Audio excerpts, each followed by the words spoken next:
Hello everyone, मी आलो आहे बाजार फिरायला आणि तुम्ही बघा आज गर्दी किती आहे. कारण इतर टाईमलेस फ्री असते.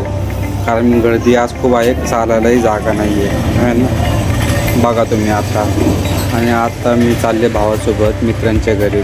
तर आज चौकामध्ये इतकी गर्दी होती की गाडी काढायला जागा नव्हती, बरोबर ना. तर मी त्यामुळे म्हटलं बाय रोड घ्या म्हणून.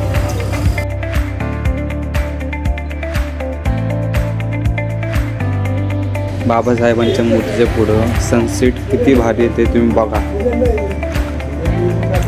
खूप भारी दिसते. तुम्ही बघा, मला कमेंट करून सांगा.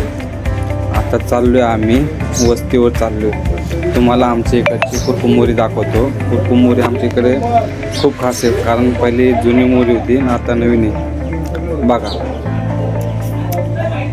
पूर्ण अंधार आले. भाऊ गाडी चालवत असताना मोबाईल चालवते. मला माहीत नाही मला केसाची काय प्रॉब्लेम आहे. सारखं केस पुढे येतात. तुम्हाला मी आता एक सनसेट दाखवतो. बघा तुम्ही सनसेट किती भारी वाटते. मला खूप मूड झाला, तेव्हा म्हणलं त्या एक मित्राला आमचा एक व्हिडिओ बनवू सनसेटमध्ये. त्यांनी एक व्हिडिओ बनवला. बघा तुम्ही. मला सांगा ही जागा कुठली आहे आणि कशामुळे फेमस आहे. तुम्ही नक्कीच ओळखाल, मला माहिती आहे. कमेंटमध्ये करून सांगा की जागा कशामुळे फेमस आहे आणि वस्तीचं नाव कमेंट करा. चला भेटू नेक्स्ट ब्लॉगमध्ये. Tata bye video.